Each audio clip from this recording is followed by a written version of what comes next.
Quantos de vocês já viram uma bolinha que tem um peixinho preto e um peixinho branco, e o peixinho preto tem um olhinho branco e o peixinho branco tem um olhinho preto? Quantos de vocês já viram isto? Eles chamam isto de yin e yang. Yin e yang. Isto é usado em anel. Muitas pessoas usam no anel, outros usam num colarzinho assim, outros usam no cinto, outros usam um sticker no carro, outros usam isto na porta do comércio. Quando você vai nesses comércios onde tem lutas marciais, artes marciais, geralmente tem esta bolinha, não é? Com os dois peixinhos. Se você for num local onde eles praticam acupuntura, também tem essa bolinha, o yin e yang. Isto é um símbolo chinês e significa o bem e o mal. Significa energia positiva e energia negativa. Significa sexo masculino e sexo feminino. Significa muita coisa, não é verdade? Muita coisa. Luz e trevas. Reino de Deus, reino das trevas. Tudo isto está simbolizado naquele simples modelo com um peixinho branco e um peixinho preto. O que eles querem dizer com o peixinho branco, com um olhinho preto? Eles querem dizer que o branco representa o bem, mas não existe bem absoluto, porque em todo bem existe também o mal. Vocês estão vendo a amplitude do simbolismo e do significado deste símbolo? E o peixinho preto representa o mal, mas não existe mal absoluto, porque em todo mal existe também o bem, representado pelo olhinho branco. Isto quer dizer que Deus não é absolutamente bom. Ele tem também o mal nele. Isto quer dizer que Satanás não é absolutamente mal, porque ele tem também o bem nele. Vocês estão vendo a profundeza do significado de um simples símbolo que as pessoas usam em anéis, em cordões, em colares, em cintos, para colocar no carro um sticker, e eles não sabem o que estão carregando? Eles querem dizer que um peixinho simboliza o sexo masculino, outro feminino, e que o peixinho que simboliza o sexo masculino, o homem não é homem 100%. Ele também é mulher. Vocês estão percebendo onde chega? E que o peixinho que representa o sexo feminino, com um olhinho, não é, de diferente cor, quer dizer que ela não é 100% mulher, ela também tem um pouco de homem.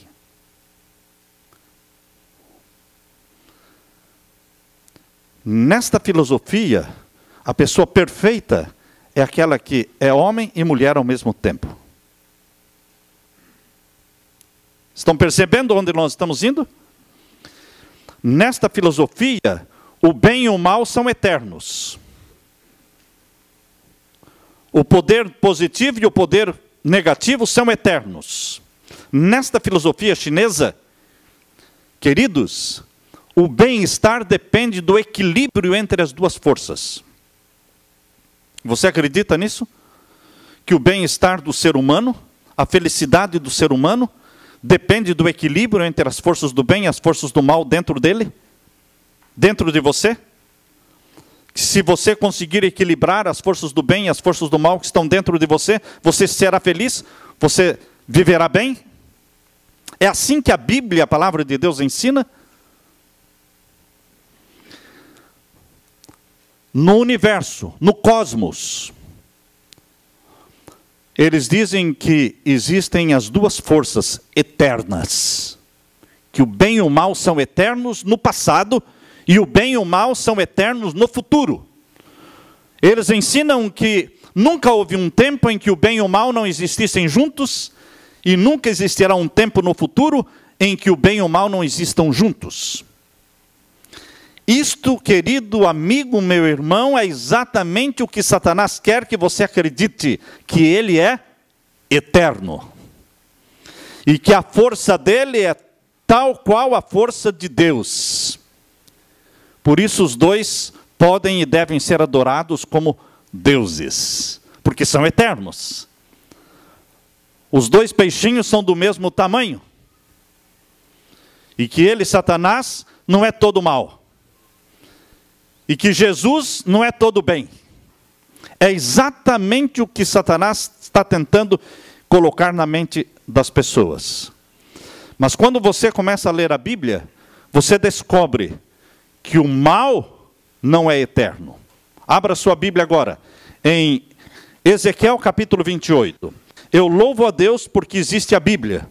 Eu louvo a Deus porque há pessoas que não se deixam governar, que não pautam a vida delas pelo que a filosofia chinesa ensina, nem pelo que a sociedade, a televisão, a mídia ensinam, mas deixam que a Bíblia dê o norte na vida deles, deixa que a Bíblia forme os conceitos que vão na mente deles. Porque o importante para nós aqui, queridos, é o que está escrito na palavra de Deus. Está escrito, assim diz o Senhor. O que Deus fala sobre o mal? O que Deus fala sobre as forças negativas e as forças das trevas? Abra sua Bíblia então em Ezequiel capítulo 28, verso 14. Vamos ler. Tu eras querubim ungido para proteger, e te estabeleci, no monte santo de Deus estavas, no meio das pedras afogueadas andavas, perfeito eras nos teus caminhos, desde o dia em que foste criado, até que se achou iniquidade em ti. Está falando de Satanás. Deus está dizendo que Lúcifer foi um anjo criado perfeito. Ele era um anjo querubim. Anjo querubim tem 6 asas. Mas ele era mais do que um anjo querubim com 6 asas. Porque aqui diz querubim ungido. Ou seja, ele era um querubim turbinado. Poderoso. Mais do que qualquer outro anjo no céu. Não existia nenhum anjo mais poderoso do que ele. Mas ele era anjo. Ele não era Deus. Existia Deus, Pai, Filho e Espírito Santo. Ele era anjo, perfeito. Deus o criou perfeito. E a Bíblia diz, no verso 15, perfeito eras nos teus caminhos, desde o dia em que foste criado. Então, não há nenhum problema como a forma como Lúcifer foi criado. Ele foi criado perfeito. Deus não é culpado pela existência de Satanás, porque ele não criou Satanás. Ele não criou o mal, ele não criou o pecado. Ele criou um anjo perfeito. Mas o que aconteceu neste anjo perfeito? O finalzinho do verso 15 diz, até que se achou iniquidade em ti. A iniquidade, o pecado, nasceu nele. O pecado, o mal, não veio de fora, de um outro planeta, de uma outra galáxia, não veio de um outro universo e penetrou em Lúcifer, não. O pecado nasceu nele. Até que se achou iniquidade em ti. E por que ele se corrompeu? Veja agora o verso 17. Elevou-se o teu coração por causa da tua formosura. Ele era o mais lindo anjo no céu, o mais inteligente, o mais forte.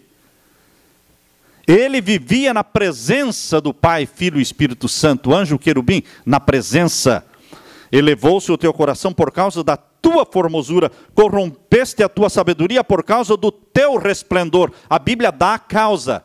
A tua formosura, o teu resplendor foram a causa da tua corrupção. Por terra te lancei, diante dos reis te pus, para que olhem para ti. Agora, para que você entenda que o mal teve um começo, ele não é eterno, ele começou um dia e ele nasceu em Satanás, em Lúcifer, que passou a ser chamado de Satanás. Nasceu nele, teve um começo.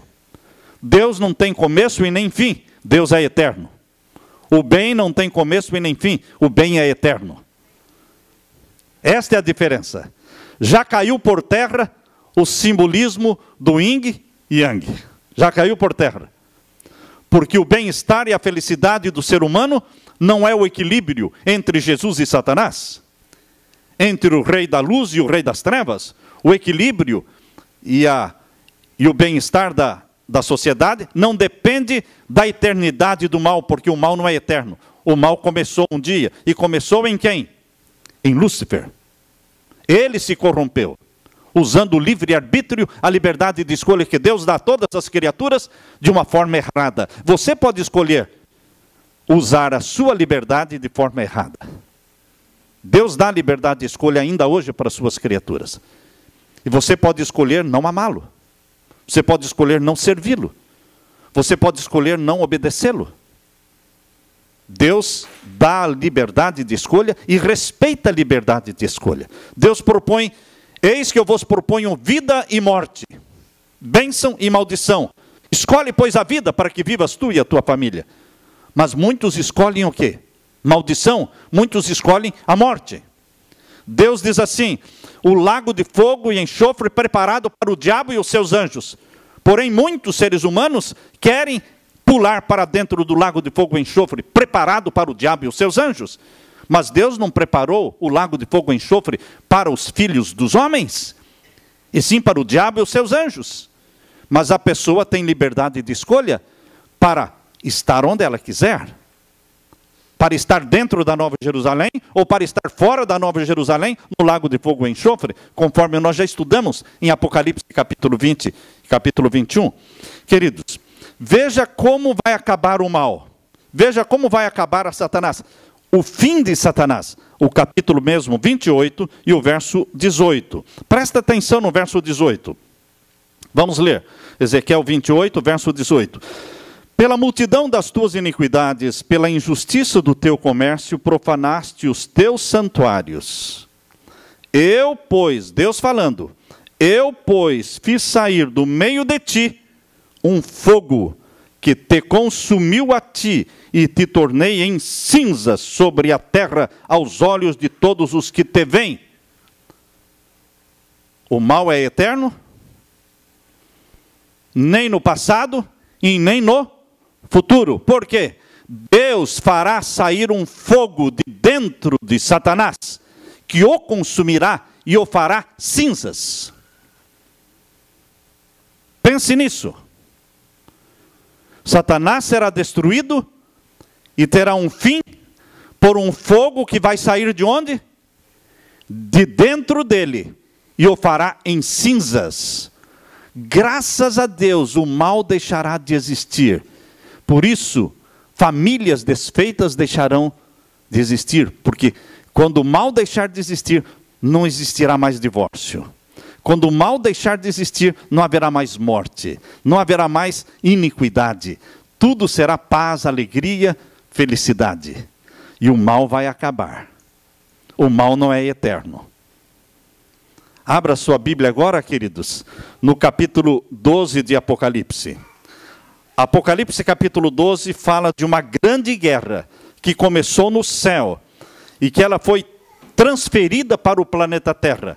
Esta grande guerra foi exatamente entre Jesus Cristo e Satanás. Esta grande guerra começou num lugar onde você nunca imaginaria que pudesse começar, no céu.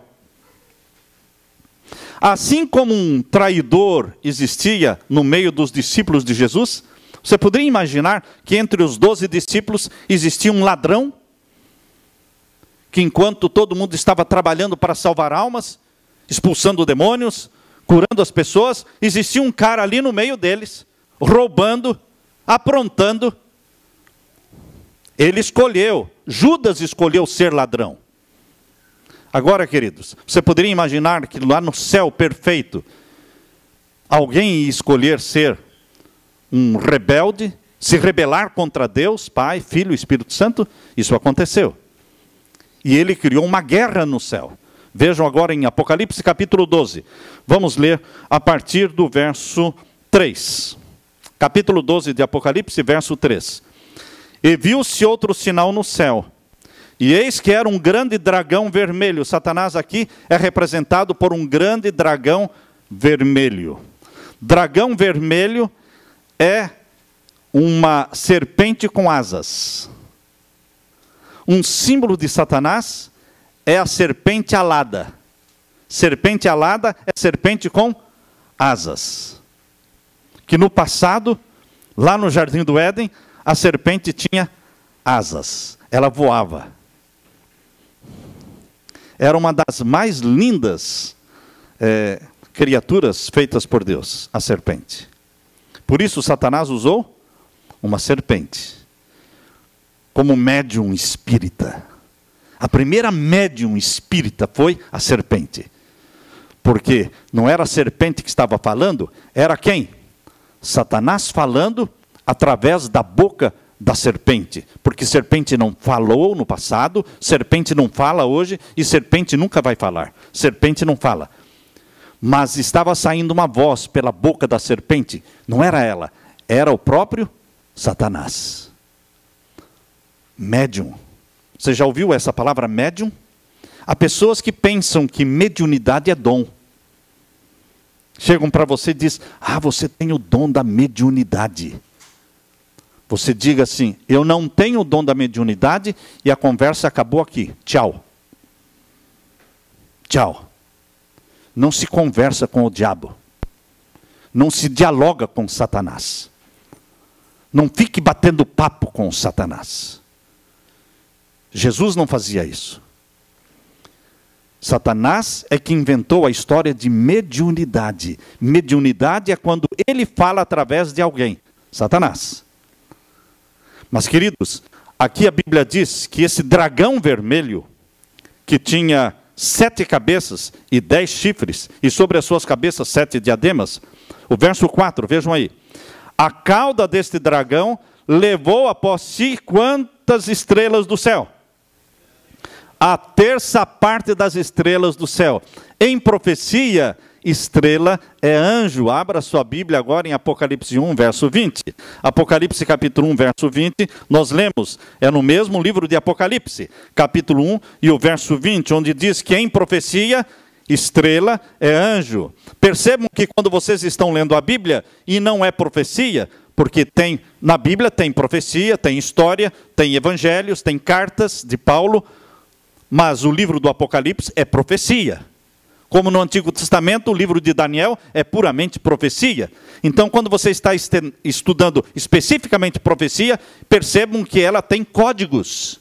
Profecia tem código. E você tem que saber qual é o código para interpretar a profecia. Mas o código é a própria Bíblia que dá. Em profecia, quando você lê estrelas, significa anjos. Capítulo 1 e o verso 20 de Apocalipse. Vamos ler. O mistério das 7 estrelas, que viste na minha destra, e dos 7 castiçais de ouro, as 7 estrelas são os anjos das 7 igrejas. As 7 estrelas são 7 anjos. Em profecia, estrela é sinônimo de anjo. Quando lá, voltando agora para Apocalipse 12, volte para Apocalipse capítulo 12. Quando diz lá no capítulo 12, no verso 4, que a cauda do dragão, ou seja, a cauda desse dragão chamado Satanás, serpente, diabo, que engana todo mundo, a cauda dele levou a terça parte das estrelas do céu. Isso significa que ele trouxe com ele, quando ele foi expulso do céu, ele trouxe com ele a terça parte dos anjos. Eu louvo a Deus porque 2/3 permaneceram leais a Deus. Aleluia por isso. Existem 2 anjos de Deus para cada demônio que existe na terra. Então eu não tenho medo nenhum, irmãos. Eu não temo nada a Satanás, porque eu tenho 2 anjos de Deus ao meu lado contra um demônio. E os anjos de Deus são poderosos, porque estão ligados à fonte do poder eterno, que é Deus. E os demônios não são poderosos, porque eles estão ligados ao fracasso que se chama Satanás. Ao derrotado que se chama Satanás. Porque Satanás não será derrotado, meu irmão. Satanás foi derrotado.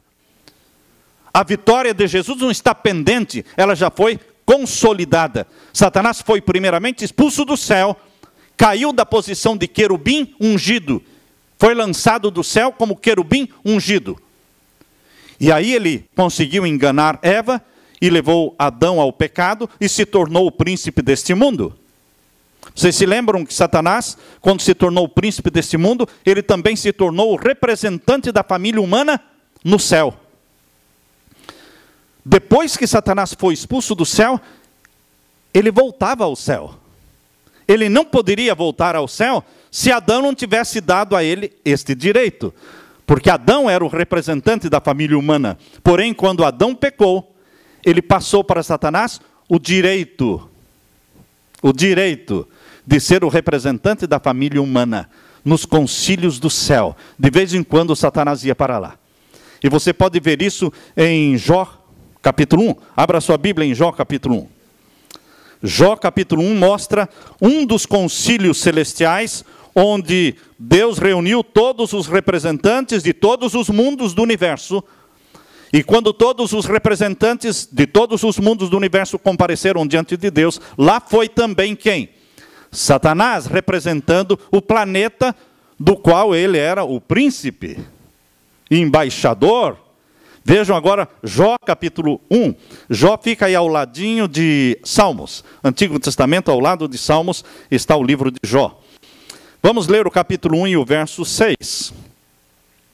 E vindo um dia em que os filhos de Deus vieram se apresentar perante o Senhor, veio também Satanás entre eles. Ora, se era uma reunião, um concílio, um grande meeting celestial, onde os filhos de Deus vieram para comparecer diante do Senhor, o que Satanás estava fazendo ali?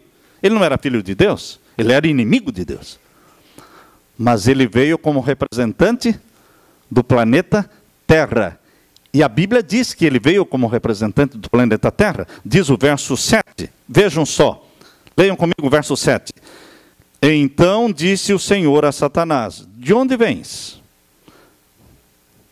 E Satanás respondeu ao Senhor e disse: de rodear a terra e passear por ela. Em outras palavras, a resposta de Satanás foi assim sarcástica. Deus perguntou: de onde vens? Em outras palavras, aqui estão os filhos meus, reunidos do universo todo. E tu vens de onde? Ele diz: de onde eu venho? Com um sorriso nos lábios, ele diz: eu venho do meu planeta. Eu venho de rodear a terra e passear por ela. Satanás é o único ser que passeia pela terra. Eu não passeio pela terra. Os filhos de Deus não devem passear pela terra, porque a terra é um campo de batalha entre o bem e o mal. E quando você está num campo de batalha, você não tem muito prazer em ficar passeando pelo campo de batalha, porque é perigoso. A gente está, por isso que Jesus diz: vigiai e orai, para que não entreis em tentação. Vocês não estão passeando num parque. Não, vocês não estão de férias aqui. Vocês estão em pleno campo de batalha. É Satanás que se diz príncipe deste mundo, está passeando pela terra. E então vejam o que Deus disse para Satanás. E o verso 8. Leiam comigo o verso 8. Disse o Senhor a Satanás: observaste tu o meu servo Jó? Porque ninguém há na terra semelhante a ele, homem sincero, homem reto, temente a Deus e desviando-se do mal. E então respondeu Satanás ao Senhor e disse: porventura teme Jó a Deus debalde? Porventura não o cercaste tu de bens a ele e a sua casa e a tudo quanto tem? A obra das suas mãos abençoaste, o seu gado está aumentado na terra. Mas estende a tua mão e toca-lhe em tudo quanto tem, e verás se não blasfema de ti na tua face. Que tipo de representante a família humana tinha lá no céu? Um acusador. Alguém que não defendia a família humana. Estava representando a família humana, mas era simplesmente acusador. Graças a Deus, irmãos. Hoje, eu e você temos outro representante. Outro. Volta agora para Apocalipse capítulo 12. Graças a Deus. Eu louvo a Deus, porque hoje nós temos outro representante. Por quê?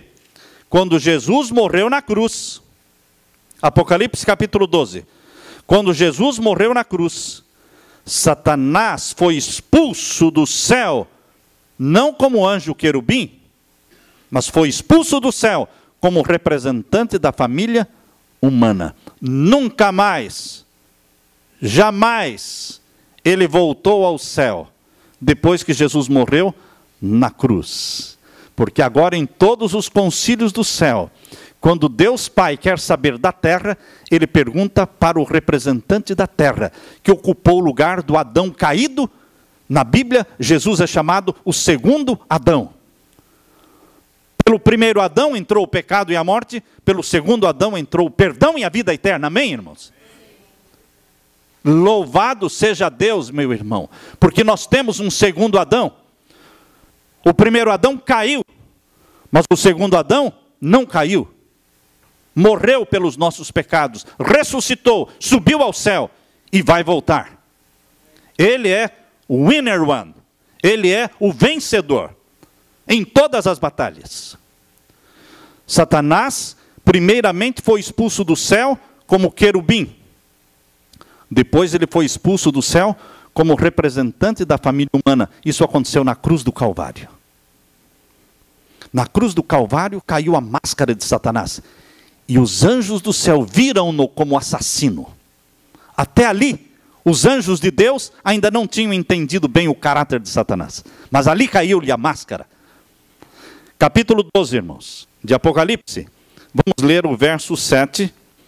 O verso 7 fala da primeira grande guerra no céu, quando Satanás foi expulso do céu como anjo querubim. Depois vamos ver a outra queda de Satanás mais embaixo. Tudo no capítulo 12 de Apocalipse. Leiam o verso 7 comigo. Houve batalha no céu. Miguel, saiba que Miguel é Jesus. A palavra Miguel quer dizer aquele que é igual a Deus. Só existe um que é igual a Deus. Está o Pai, está o Filho. Só existe um que é igual a Deus, Jesus. Por isso é chamado Miguel, aquele que é igual a Deus. É o nome guerreiro de Jesus. E houve batalha no céu, Miguel e os seus anjos. Quantos anjos? 2/3.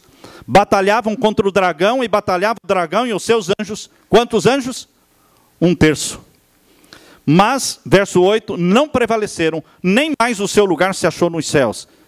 E foi precipitado o grande dragão, a antiga serpente, chamado Diabo e Satanás, que engana todo mundo. Ele foi precipitado na terra e os seus anjos foram lançados com ele. Mas você não tem nada a temer, porque eles foram lançados na terra. Porque existem 2 anjos de Deus para cada demônio. Existe Pai, Filho e Espírito Santo do seu lado, contra o fracassado Satanás, o derrotado anjo caído. Não temos nada a temer. Por isso, na Bíblia existem 365 textos da Bíblia dizendo: não tema, não tenha medo. 365 versos na Bíblia dizem: não tenha medo. É um não tenha medo para cada dia do ano. Porque você não deve ter medo. Lá em 1ª carta de João diz que o amor de Deus expulsa o medo.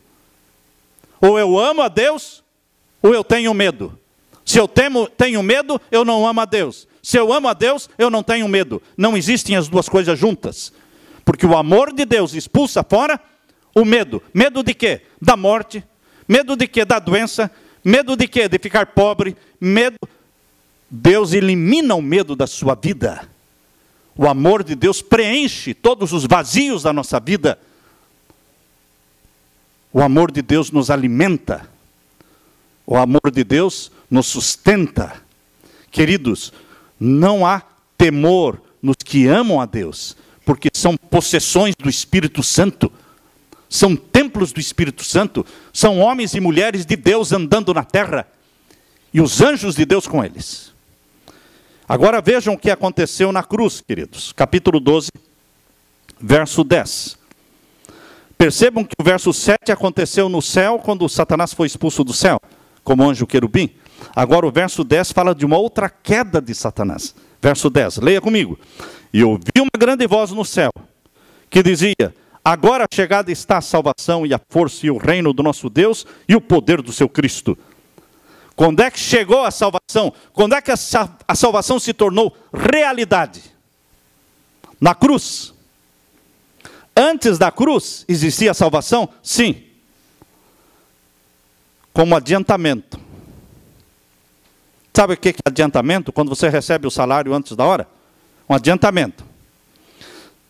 Quando você compra um objeto à prestação, você vai lá e compra uma TV plasma e leva para casa, mas você não deu nem um centavo, ela custa $600, você não deu nem um centavo e já levou para casa. Isso é, você leva o produto adiantado. Se você não pagar, o produto será o quê? Recolhido. Por isso muitos perdem o carro, não é? A pessoa está dormindo, quando levanta de manhã, cadê o carro? Foi embora. Levaram. O banco recolheu. Não pagou. É assim. Queridos, antes de Jesus morrer na cruz, existia salvação? Lógico. Alguém foi levado para o céu antes de Jesus morrer na cruz? Sim ou não? Sim. Quem? Enoque andou com Deus e Deus o levou para casa celestial. Moisés, Deus o levou para o céu. Elias, Deus o levou para o céu. A salvação existia no Antigo Testamento, mas era um dom que Deus estava dando adiantado. O preço ainda não tinha sido pago. Foi pago quando? Na cruz do Calvário. E se Jesus desistisse de morrer por você, meu irmão? Por 3 vezes Jesus titubeou. Por 3 vezes Jesus vacilou. Por 3 vezes Jesus disse: Pai, se possível, passe de mim este cálice. Por 3 vezes a sorte da humanidade estava oscilando na balança. Por 3 vezes ele disse: Pai, passa de mim, se for possível, este cálice. Mas o pai dizia o quê? Não, filho. E a segunda vez, o pai disse: não, filho, você tem que morrer. Você nasceu para morrer. Você já nasceu sabendo que iria morrer pela humanidade. A vontade do pai era dar o filho para que todo aquele que nele cresce não pereça, mas tenha vida eterna. João 3,16. E ele morreu na cruz. E ele ressuscitou da morte. E ele deixou o túmulo vazio, a sepultura aberta. E ele disse para o túmulo aberto: eu sou a ressurreição e a vida. E aquele que crer em mim, ainda que morra, eu o ressuscitarei. Queridos, ele é o vencedor. Meu irmão é o vencedor. Seu irmão é o vencedor. Jesus Cristo, não há outro. Satanás é um derrotado. Por isso, nas minhas orações, todas as manhãs, eu digo: Senhor, eu tiro a minha vontade do domínio de Satanás, teu inimigo derrotado por Jesus, e coloco a minha vontade nas tuas mãos, querido Jesus, vencedor, todo-poderoso. Santifica a minha vontade, vive em mim, fazendo morada em mim através do Espírito Santo. Queridos, nós pertencemos àquele que nunca conheceu fracasso, àquele que nunca conheceu derrota. Por que deveremos temer? Não tenham medo. Quem poderá intentar alguma coisa contra vocês? Se vocês pertencem a Deus. Aí se eu morrer, Ele o ressuscita. E se eu ficar doente, Ele cura. E se eu perder o emprego, Ele arruma outro emprego para você? O que Deus não pode fazer? Ele faz tudo. Ele já deu o Filho dele por você. Meus queridos, quando aqui em Apocalipse 12, verso 10, fala assim, vamos ler de novo o verso 10. E ouvi uma grande voz no céu, que dizia: agora chegada está a salvação e a força e o reino do nosso Deus e o poder do seu Cristo. Isto foi dito no momento em que Jesus morreu na cruz. Agora complete a leitura do verso. Porque já o acusador dos nossos irmãos, quem é ele? Satanás, é derribado. Primeiro Satanás foi derrubado do céu como anjo querubim. Mas na cruz do Calvário, quando Jesus morreu sem pecado pelos nossos pecados, como o Cordeiro de Deus que tira o pecado do mundo, Satanás foi derrubado do céu como representante da terra, porque ele era simplesmente acusador. Assim como foi acusador de Jó, ele era acusador de todos os filhos de Deus. Só os acusava. E Deus disse: basta, agora Jesus representa a terra. Jesus comprou e resgatou o planeta Terra com o seu sangue. Pagou o preço do resgate. E ele, Cristo, quando subiu ao céu, levou com ele uma multidão como prova de que ele era agora o representante do planeta Terra. Ele não foi sozinho para o céu, irmãos. A Bíblia diz que quando Jesus ressuscitou, uma multidão ressuscitou com ele. Abra sua Bíblia lá em Mateus capítulo 27 e versos 52 e 53. Mateus capítulo 27 e o verso 52 e 53. Mateus capítulo 27 e os versos 52 e 53. Aqui nós lemos. Vamos ler Mateus 27. Vamos ler o verso 51 também? 51 a 53. Podemos ler? E eis que o véu do templo se rasgou em dois de alto a baixo, e tremeu a terra, e fenderam-se as rochas, e abriram-se os sepulcros, e muitos corpos de santos que dormiam foram ressuscitados. Quantos corpos de santos? Muitos. Quando a Bíblia diz muitos, irmãos, põe muito nisso. É muito. Aqui não dá o nome deles. Eu não sei se foram 1.000, ou 2.000, ou 10.000, 20, eu não sei quantos, mas foram muitos. É uma multidão que ressuscitou com Jesus, glorificada, tal qual Jesus. E eles não só ressuscitaram, diz aqui no verso 53, que quando eles saíram dos sepulcros, depois da ressurreição de quem? Quando é que eles saíram do túmulo? Antes de Jesus ou depois da ressurreição de Jesus? Depois da ressurreição de Jesus. É bom ficar bem claro isso aqui, irmãos, porque eu tenho uma discussão muito grande com um teólogo amigo, que ele insiste em falar que eles ressuscitaram na sexta-feira. Eu digo, não é possível. Não é? Já consultamos um professor de grego, e o professor de grego disse, não, aqui no grego diz que eles ressuscitaram depois de Jesus, ou seja, no domingo. Eu disse, não é só no grego, no português também fala que eles ressuscitaram depois dele. Os túmulos se abriram na sexta-feira. Quando Jesus morreu, houve um grande terremoto, e os túmulos se abriram. Mas o verso 53 diz, eles ressuscitaram depois dele. E ao ressuscitarem, diz o quê? Entraram na cidade santa e apareceram a muitos. Pense um pouquinho. Viaje um pouco na mente, no pensamento. Seres glorificados, irmãos, é uma coisa indescritível. Porque é gente muito bonita. Gente glorificada é como Adão e Eva antes do pecado. Porque depois do pecado a gente ficou meio feinho, né, irmãos? Alguns dão uma garibada assim, ajeitada assim, mas a gente não é essas coisas. Mas gente glorificada é gente linda, irmãos. Agora imagine essa multidão entrando na Jerusalém e aparecendo para as pessoas, né? Eles passando pela rua, e eles não somente atraíram a atenção, como eles diziam o quê? Nós ressuscitamos com ele. E iam de porta em porta, de rua em rua, nós ressuscitamos com ele, nós ressuscitamos com ele. E a notícia da ressurreição de Jesus se espalhou, pegou fogo e chegou até você. Chegou até aqui. Mexeu com a minha vida. A notícia da ressurreição de Jesus. Porque foi muito forte o argumento. Porque eles diziam, nós ressuscitamos com eles. E ninguém podia dizer o contrário, porque eram pessoas diferentes. Que não tinham visto, não tinham rugas, não tinham calvície, não tinham nada, irmãos. Perfeitos, glorificados. E eles desapareciam. E eles apareciam de novo, porque seres glorificados aparecem e desaparecem. Como Jesus glorificado.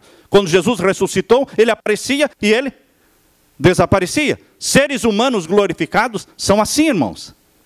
Agora, meus queridos, Jesus Cristo ressuscitou, e não sozinho. Quando ele subiu ao céu, ele levou esta multidão com ele, para mostrar ao Pai, que agora ele, não Satanás, nunca mais, era o representante da família humana. Agora, quando alguém pergunta sobre a Gisele, ou pergunta da Andiele, Jesus diz, eu respondo. Por ela eu respondo. Pelo Eliel eu respondo. É Jesus quem responde por nós. E quando Satanás acusa, Jesus levanta sua mão com sinais de cravos e diz: olha aqui, ó, cala a boca de Satanás. O sinal nas mãos de Jesus, queridos, cala a boca de Satanás. Diante do Pai, Jesus levanta a mão e diz: Pai, eu morri por ele. E ele está clamando pelo meu nome. Mas ele não presta, mas ele está clamando pelo meu nome. Ele está clamando pelo meu sangue, e eu morri por ele. Ele é meu. Quem pode fazer alguma coisa contra este argumento, irmãos? Eu morri por ele, eu dei meu sangue por ele, ele está clamando pelo meu nome, e ele é meu. Quem pode fazer alguma coisa contra? Não existe poder no céu e na terra que possa ir contra estas palavras de Jesus, queridos. Por isso, voltando para Apocalipse 12, irmãos, terminando agora, Apocalipse 12, a Bíblia diz então, capítulo 12 melhor, verso 10 nós estamos lendo. Capítulo 12, verso 10. Aqui lemos, finalzinho do verso 10. Porque já o acusador de nossos irmãos é derribado, o qual diante do nosso Deus os acusava de dia e de noite. E agora o verso 11. E eles... Quem eles? Você e eu. Nós, os irmãos de Jesus. Os comprados pelo sangue de Jesus. E eles o venceram. Esse o se refere a quem? Satanás. E eles, os salvos por Jesus Cristo, comprados pelo sangue de Jesus, venceram a Satanás. Como? Pelo sangue. Como é que nós vencemos, irmãos? Com armas, com metralhadora? Não. Nós vencemos com o sangue. A nossa vitória, o nosso triunfo é o sangue de Jesus. O sangue de Jesus. E Satanás não aguenta ouvir o nome de Jesus e não aguenta o sangue de Jesus. Ele tem que ir embora. Ele é resistido pelo sangue de Jesus. Por isso, queridos, para resistir, para vencer a Satanás, não é lutar contra ele. Para vencer a Satanás, é o sangue de Jesus. Eu quero ler o último verso para você, está em Tiago, capítulo 4 e o verso 7. Este é o segredinho. É o segredinho das minhas vitórias sobre Satanás. Não é eu lutando contra Satanás. Veja aí o segredinho da vitória. Tiago, capítulo 4 e o verso 7. Diz assim: sujeitai-vos, pois, a Deus. Sujeite-se a Jesus. Só isso? Sim. Você se sujeita a ele. Você se aposta do sangue dele. E então, o que vem depois? Resistir ao diabo. E ele fugirá de vós. A nossa luta não é resistir o diabo. Nossa luta não é lutar contra o diabo. Nossa luta é passar tempo com Jesus. Isso que você fez vindo aqui hoje à noite, isso que os amigos na internet estão fazendo ouvindo a palavra de Deus, é submeter-se a Deus. Quando você submete a Deus pelo estudo da Bíblia, pela oração, pela confissão dos seus pecados, você é possuído pelo Espírito Santo e você é coberto pelo sangue de Jesus. E então Satanás não tem poder, ele fugirá de você. Amém? Amém? Quantos querem submeter-se a Jesus? Esconder-se no sangue de Jesus? Porque o sangue de Jesus tem poder. Amém? Aleluia. Glória ao Deus do céu. Amém, Senhor.